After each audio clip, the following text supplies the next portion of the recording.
Izvor sovraštva med Izraelom in Iranom se ni začel v politiki, ampak v Svetem pismu. In to, kar boste odkrili, bo spremenilo vaš pogled na novice. Obstaja nekaj presenetljivega, saj je pred 2500 leti Perzija, starodavno kraljestvo, ki je postalo sodobni Iran, jo je Bog uporabil, da bi rešil Izrael. Oni so osvobodili Jude iz suženjstva v Babilonu, prav tako so pomagali pri ponovni izgradnji templja z bogastvom Perzije. In njihov kralj Kiro Veliki je bil od Boga poklican z enim izmed najsvetejših naslovov v Svetem pismu – Mesija. Preden začnemo, ne pozabite všečkati tega videa. To nam, ustvarjalcem vsebin, veliko pomeni. Najlepša hvala in zdaj začnimo.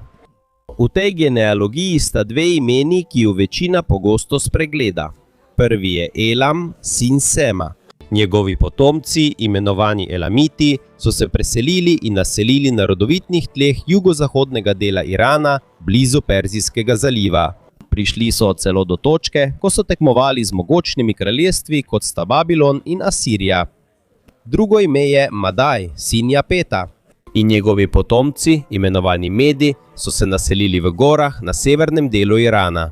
Ljudje, vajeni težav, trdni in oblikovani strani zahtevnega okolja, zato so postali pogumni bojevniki. In sčasoma so oblikovali kraljestvo, ki je bilo dovolj močno, da je izzvalo najmočnejša imperija svojega časa. Toda že zgodaj je prišlo do napetosti, saj je v prvi Mojzesovi knjigi, poglavje 14, zapisana prva velika vojna v Svetem pismu, kjer so se 4 kralji z vzhoda združili. Vodil jih je kralj Elama, Kedorlaomer. Napadli so Kanaan, oropali mesta, zasužnili ljudi in celo ujeli Lota, nečaka Adonaja.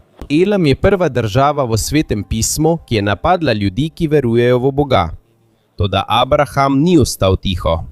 Ker je imel le 318 izurjenih mož, je vseeno zasledoval kralje. Abraham je verjel, čeprav je zapustil svojo deželo, družino in vse, kar je poznal, da bi sledil Bogu, ki ga ni videl. To, da obstajala je težava, saj Sara ni mogla imeti otrok. To je jasno zapisano v prvi Mojzesovi knjigi 11:30. In medtem, ko so potovali, je bila obljuba o veliki narodu dana moškemu, katerega žena ni mogla zanositi. In ko je minilo 5 let, 10 let in vsak mesec se je zdelo, da ni odgovora, obljuba je ostajala, a otroka še vedno ni bilo. Svojo egiptovsko sužnjo Hagar je dala Abrahamu, da bi imela otroka namesto nje. Hagar je zanosila in njen pogled na Saro se je spremenil. Bog je obljubil, da bo njenega potomstva nešteto. In otrok po imenu Išmael, kar pomeni Bog sliši. Toda zraven je bilo tudi opozorilo.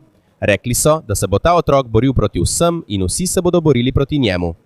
Živel bo v napetosti s svojimi brati. Abraham je bil star 99 let, Sara pa 90. In Bog je rekel, da bo Sara imela sina in njegovo ime bo Izak. Po njem bo šla zaveza, ne po Išmaelu. Abraham se je priklonil, zasmejal se je, toda na to je prosil, če je mogoče, naj bo blagoslovljen tudi Išmael. To ni bilo pogajanje, ampak prošnja očeta za sina, ki ga ima rad. Išmael bo blagoslovljen, imel bo 12 knezov in postal bo velik narod. Toda zaveza je namenjena samo Izaku. In tam se je začela prava ločitev. Sara je videla Išmaela, kako se smeji. Ni jasno, ali se je samo igral, ali pa se je norčeval. Toda za Saro je bilo to dovolj, da je izgnala sužnjo in njenega sina.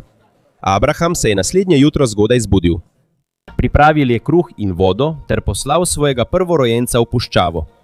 Oče, ki se je sam vrnil v svoj šotor. Hagar je hodila, dokler ni zmanjkalo vode. Išmaela je položila pod drevo, oddaljila se je malo stran, ravno toliko, da ni videla, kaj bi se lahko zgodilo. In je jokala. Toda Bog je slišal otroka. Bog je odprl Hagarine oči in zagledala je vodnjak. Išmael je preživel. Odraščal je v puščavi Paran. Postal je spreten z lokom. In njegovih 12 sinov je postalo 12 knezov. Izvor arabskih plemen, narod, ki se je začel z izgnanstvom, Izak pa je imel sina, ki mu je bilo ime Jakob, ki je dobil ime Izrael. In njegovih 12 sinov je postalo 12 rodov Izraela. Obstaja še en zadnji prizor, ki je zapisan v Svetem pismu. V prvi Mojzesovi knjigi, 25. poglavje, 9. vrstica, sta Izak in Išmael skupaj stala pri grobu Abrahama. Ni bilo zapisanih besed, ni bilo sprave, samo tišina. 2 naroda, en oče, ena rana. In iz te rane bo Bog uporabil en narod za velik namen. Kaj pa, če je najpomembnejši človek, ki je pomagal Izraelu, kralj, ki sploh ni častil Boga? In kaj, če ga je Bog poklical po imenu 150 let preden se je rodil? Da bi to razumel, moraš najprej vedeti, kaj se je zgodilo z Izraelom. Jeruzalem je bil uničen. Tempelj je pogorel. Judje so bili odpeljani v Babilon kot ujetniki za 70 let. Živeli so kot ujetniki v tujem kraljestvu. Jokali so ob bregovih babilonskih rek in čakali. Toda še preden se je vse to zgodilo, je Bog že govoril o Perziji. Obstajata dve prerokbi, ki sta bili izrečeni pred vsem tem. Prva je zapisana v Izaiju 13. poglavje 17. vrstica. Bog je rekel, da bo uporabil Mede, ljudi, ki bodo predstavljali polovico Perzijskega imperija, kot orodje za kaznovanje naroda, ki bo uničil Jeruzalem. Že vnaprej je bilo znano, Kdo bo ukrepal, še preden se je zločin zgodil? Še bolj presenetljiva je druga prerokba. Najdemo jo v Izaiju 44. poglavje 28. vrstica. Bog je govoril o kralju, ki se še ni rodil, da ga bo uporabil. Ta bo izpolnil Božjo voljo.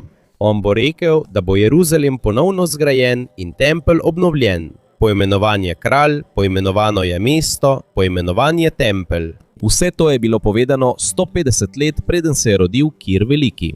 In Bog ni samo napovedal prerokbe. Počasi je pripravljal Perzijo, generacijo za generacijo. Deozes je združil razdeljene Mede in jih naredil za eno kraljestvo. Nato so naslednji voditelji uredili njihovo vojsko. in sklenili so zavezništva z drugimi skupinami. Medi so pomagali pri padcu Niniju, prestolnice Asirskega imperija, leta 612 pred Ernesto Štidato. Medtem ko se je vse to dogajalo, je bilo na videz mirno, a v resnici je Bog pripravljal tiste, ki jih bo uporabil v gorah Irana. Pripravljeni so bili za namen, ki se bo razkril šele v noči padca Babilona. Znotraj Babilona je bil mlad ujetnik, ki je vse to opazoval. To je bil Daniel. V Nebukadnezarjevih sanjah glede kipa prsi in roke iz srebra predstavljajo Medijo in Perzijo. Dve roki, dve skupini, a eno kraljestvo. Obstaja še ena vizija v Danielovem 7. poglavju. Velik medved, ki ima en del telesa dvignjen in v ustih 3 kosti. Vsaka kost predstavlja resnično osvajanje. Prva je Lidija, kjer je Kir premagal Krezusa, ki je bil znan kot najbogatejši človek tistega časa. Druga je sam Babilon. In tretja je Egipt, kjer je Kirjev sin Kambis drugi premagal faraona v bitki pri Peluziju. 3 kosti, 3 kraljestva, 3krat se je uresničilo eno videnje. Nato je v Danielovem 8. poglavju še en simbol. Oven z 2 rogovoma, pri čemer je eden višji od drugega. To sta Medija in Perzija, vendar je jasno, da prevladuje Perzija. Prišla je noč, ko je padel Babilon, in to je eden najbolj dramatičnih prizorov v Svetem pismu. Belšacar je priredil veliko gostijo za 1000 plemičev. Zaradi svoje ošabnosti je dal prinesti svete predmete, ki so jih vzeli iz Božjega templja v Jeruzalemu. Uporabili so jih, pili in slavili malike. Nenadoma se je prikazala roka in pisala po steni palače. Mene, tekel v Parsin. Kralj je prebledel. Poklical je Daniela. Razložili je sporočilo. Dnevi kraljestva so prešteti in kmalu bo konec. Kraljestvo bo razdeljeno in dano Medijcem in Perzijcem. Prav tisto noč je Kir spremenil tok reke Evfrat in stopil v Babilon po suhem rečnem koritu. Vrata sploh niso bila zaprta. Belšacar je bil ubit. In Babilon je padel točno tako, kot je bilo napovedano v prerokbi. Potem je Kir naredil nekaj, česar ni naredil noben drug osvajalec. Izdal je ukaz. Judi so se lahko vrnili domov. Financiral je obnovo templja. Voditelje Izraela je poslal nazaj v Jeruzalem s podporo in bogastvom iz Perzije. To lahko vidimo v Izaiji 45 vrstica 1, kjer Bog pravi: To govori Gospod svojemu izvoljencu Kiru. Beseda izvoljenec v hebrejščini je Mašijah, kar pomeni Mesija. Bog je uporabil isto besedo za perzijskega kralja, ki mu sploh ni častil. In ista beseda je bila kasneje uporabljena tudi za Jezusa Kristusa. To pomeni, da lahko Bog uporabi kogarkoli za izpolnitev svojega načrta. Perzija ni zavzela Izraela, niso zasužnili Izraela. Pomagali so jim, da so vstali, rešili so Izrael pred Babilonom, toda medtem, ko se je vse to dogajalo, se je znotraj istega imperija počasi razvijalo nekaj drugega, nekaj, kar je že dolgo čakalo. Xerxes I je vladal iz mesta Suza. Na začetku svoje vladavine je priredil ogromno praznovanje, ki je trajalo 180 dni, da bi pokazal moč svojega kraljestva. In na to je sledilo še 7-dnevno praznovanje za vse ljudi v Suzi. Sredi slavja je poklical kraljico Vašti, da bi pokazal njeno lepoto pred gosti. Ona je odklonila in takrat je bil kralj osramočen pred celotnim kraljestvom. Zato je bila kraljica Vašti odstranjena s prestola. Zaradi tega so njegovi svetovalci iskali rešitev in začeli iskanje najlepših žensk po vsem kraljestvu, ki bi jih pripeljali. V palači, kjer bo vsaka morala skozi enoletne priprave, preden bo predstavljena kralju. Ena izmed izbranih je bila Hadaša, judovska sirota, ki jo je na skrivaj vzgajal njen bratranec Mordehaj. Ko je prispela v palačo, so ji dali novo ime, Estera. Kralj jo je izbral nad vsemi ostalimi, ne da bi vedel, da je judinja.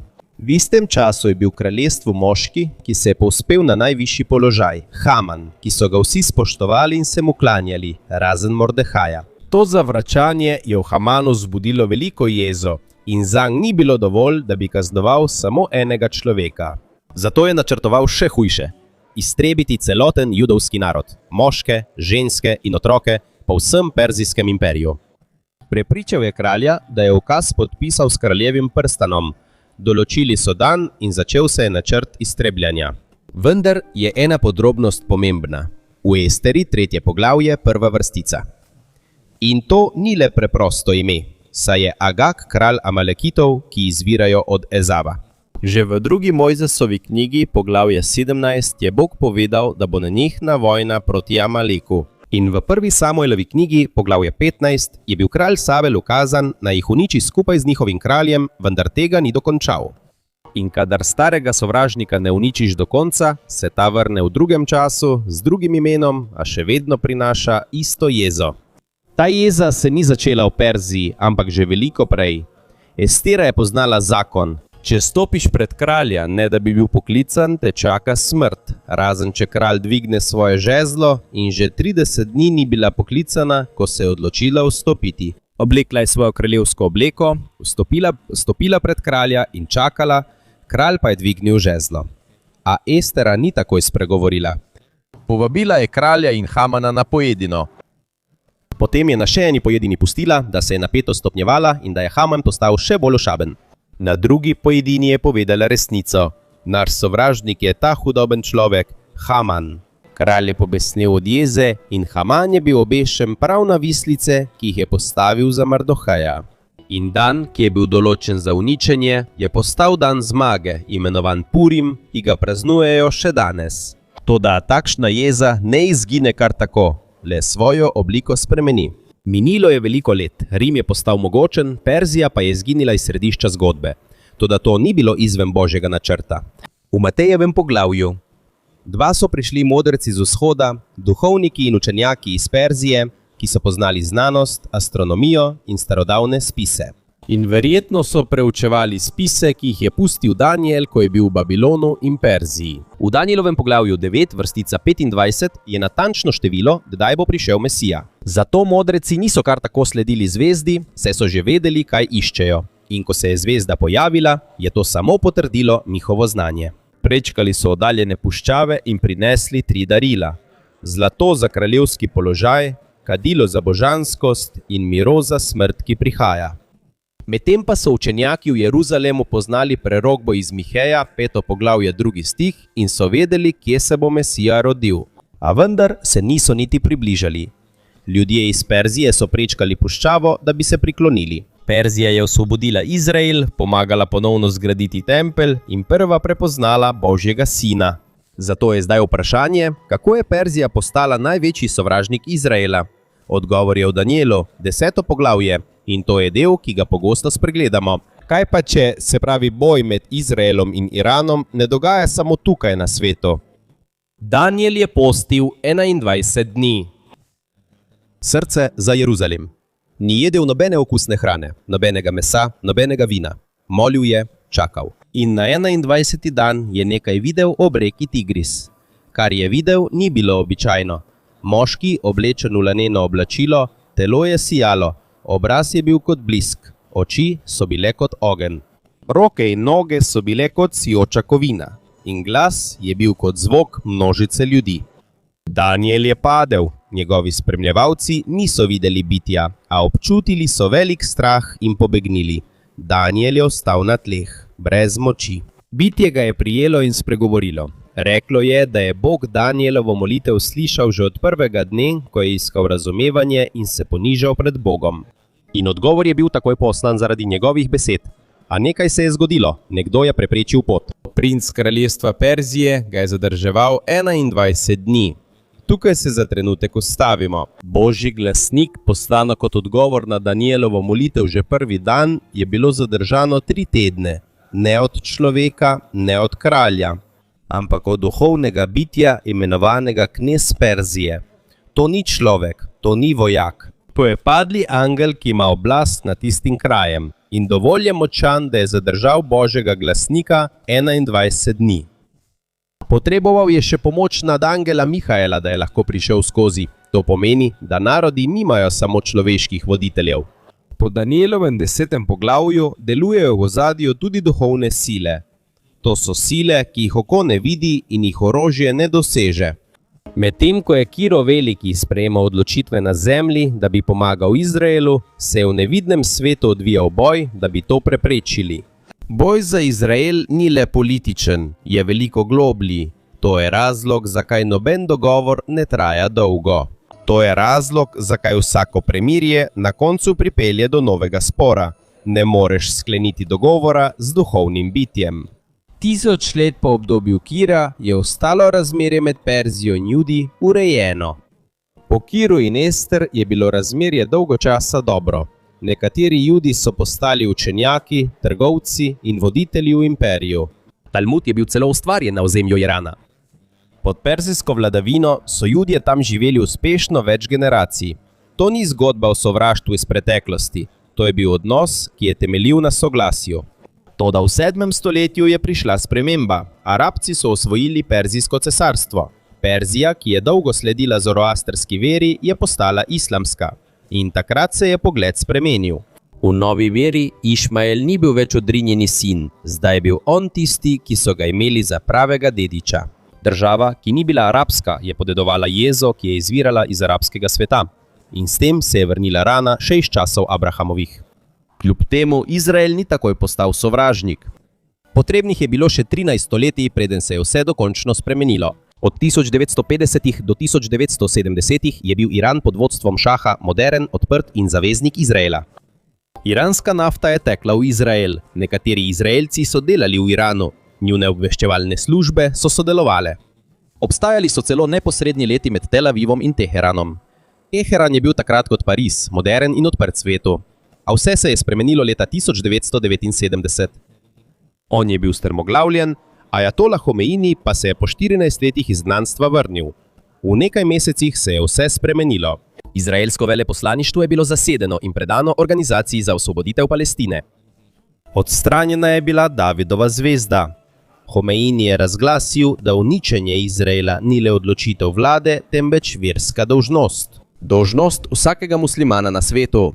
Po istih ulicah, po katerih so prej hodili izraelski diplomati, so zamenjali shodi, kjer so vzklikali sovražna gesla proti Izraelu. Isti obveščevalni sistem, ki je prej sodeloval z Mossadom, je bil uporabljen tudi za oblikovanje Hezbolaha, financiranje Hamasa in oboroževanje islamskega džihada. Država, ki je bila nekoč uporabljena za reševanje Izraela, je postala država, ki grozi. Pozivi, da ga izbrišejo z zemljevida. In to se ni zgodilo v dolgem obdobju. Skoraj v enem letu se je vse spremenilo.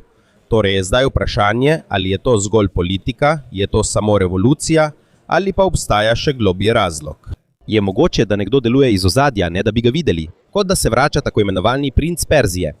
Sveto pismo ne govori le o tem, kaj je bila Perzija v preteklosti. Prav tako govori o tem, kaj bo Perzija naredila v prihodnosti in glede na zapisano, se to do danes še ni zgodilo. Pred več kot 2600 leti je Ezekiel zapisal o vojni, ki se še ni zgodila. In na seznamu je Perzija omenjena kot prva. V Ezekielu 38 je Bog rekel, naj se obrne proti Gogu iz dežele Magog in izreče svarilo proti njemu. Velika skupina narodov se bo v poslednjih časih zbrala proti Izraelu, prišli bodo kot nevihta, pokrili bodo deželo kot oblak. Zavezniki so jasno omenjeni. Prva je Perzija, ki je danes Iran, sledi Kuš, ki se nanaša na Sudan in Etiopijo. Nato je put, ki je povezan z Libijo in Severno Afriko. Prisotna sta tudi Gomer in Bet Togarma, ki jo povezujejo s Turčijo in območjem Kavkaza. Na njihovem čelu je Gog iz Magoga, ki ga učenjaki pogosto povezujejo z mogočno skupino s severa: Rusija, Iran, Turčija, Sudan, Libija. Ko prebereš seznam v Ezekielu in ga primerjaš z današnjimi novicami, vidiš, da to ni zgolj naključje. Vojaško sodelovanje med Iranom in Rusijo je resnično in se še poglablja. Iran Rusiji dobavlja drone. Izmenjujejo si informacije, izvajajo skupne operacije. Iransko omrežje se je razširilo na različna območja. V Libanonu je Hezbolah, v Gazi Hamas in v Jemnu Hutiji. Turčija se postopoma oddaljuje od vpliva Zahoda. Sudan in Libija sta odprta za vpliv Moskve in Teherana. In zdaj, ko je Islamska republika v krizi po 28. februarju, medtem ko je v Libiji, vprašanje ni več, ali se bo zavezništvo oblikovalo, vprašanje je, kaj sledi. Skupina, ki jo je Ezekiel opisal pred 2600 leti, se zdi, da se danes oblikuje. Država za državo, zavezništvo za zavezništvom. Točno tako, kot je zapisano. Toda prerokba se tu ne konča. Ne konča se z napadom, konča se z Božjim odgovorom. Ne bodo uspeli, Bog bo neposredno posegel. Potres, ogenj in izjemen kaos, ki bo privedel do tega, da se bodo vojske borile druga proti drugi. In v Ezekielu 38:23 je jasno zapisano: Bog se bo razodel pred številnimi narodi in takrat bodo vedeli, kdo je on. Perzija, ki je pomagala Izraelu v času Kira Velikega, in Perzija, ki je zaščitila Izrael v času Estere, je ista Perzija, ki bo napadla Izrael v času Goga. Kot da je zgodba že popolna. V Jeremiji 49 ima skoraj vsaka država prerokbo o uničenju, toda ena je posebna. V Jeremiji 49:34-39 je prerokba proti Elamu, starodavnemu imenu zadev Irana, in ta se razlikuje od vseh ostalih. Sporočilo je sestavljeno iz dveh delov. Prvi je sodba, drugi del pa je nekaj nepričakovanega. V prvem delu je Bog rekel, da bo zlomil lok Elama, simbol njihove moči. Takrat so bili Elamci znani kot odlični lokostrelci. Lok ni bil le orožje, bil je njihova identiteta in vir moči. Danes bi temu ustrezal iranski raketni program, njihove balistične rakete, droni in jedrske ambicije. To je temelj njihove moči in Bog je rekel, da bo to zlomil. Prinesel bo uničenje. Pokazal bo svojo jezo, ampak obstaja nekaj globljega. Ni samo rekel, da bo uničil Elam, rekel je, da bo tam postavil svoj prestol. To pomeni, da to ni samo preprosta sodba, nekaj večjega se bo zgodilo. In potem pride drugi del, najbolj presenetljiv. V poslednjih dneh bo Bog obnovil usodo Elama, obljuba, ki je drugačna od vseh drugih narodov v tem poglavju. Amon, Edom, Damask, Kedar in Hazor imajo eno sporočilo. Sodba je končana, ni vrnitve nazaj. Toda obstaja ena izjema. Samo Elam ima dva dela v prerokbi. Obstaja sodba in obstaja vstajenje. In to naključje ali preprost način pisanja. Ampak jasno je rečeno, da se zgodba Irana ne bo končala z uničenjem. In če misliš, da se bo to vračanje zgodilo šele v daljni prihodnosti, morda si boš premislil, ko boš videl, kaj se danes dogaja znotraj Irana. Kajti v enem kletnem prostoru v Teheranu so ljudje, ki potiho izgovarjajo ime Jezusa Kristusa. Čeprav vedo, da je to nevarno in da jih lahko aretirajo ali celo ubijajo. Kajti zakon Islamske republike je jasen glede tistih, ki zapustijo islam. A kljub temu se še naprej srečujejo in vsak teden jih je več. Drug drugemu predajajo ročno napisane dele Svetega pisma. Tiho molijo in ko pride kdo nov, skoraj vedno pove isto. V sanjah sem ga videl in rekel mi je, naj vas poiščem. Danes je Iran eno najhitreje rastočih podzemnih krščanskih gibanj na svetu. Ocenjuje se, da jih je od več 100.000 do več kot milijon.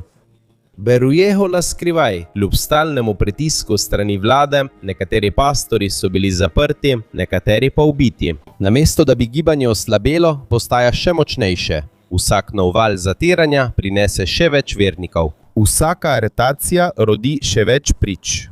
Po knjigi Zaharija bo prišel čas, ko bodo narodi, ki so bili prej proti Izraelu, odšli v Jeruzalem, da bi častili in se pridružili praznovanju, tam, kjer so bili narodi nekoč, ki so pošiljali rakete, prinašali darove, in narodi, ki so prej podpirali nemire, se bodo pridružili čaščenju, in morda bo med njimi tudi Iran. Kajti dežela, kjer je nekoč vladal tako imenovani princ Perzije, bi lahko postala kraj nove generacije, ki bo pokleknila pred kraljem kraljev.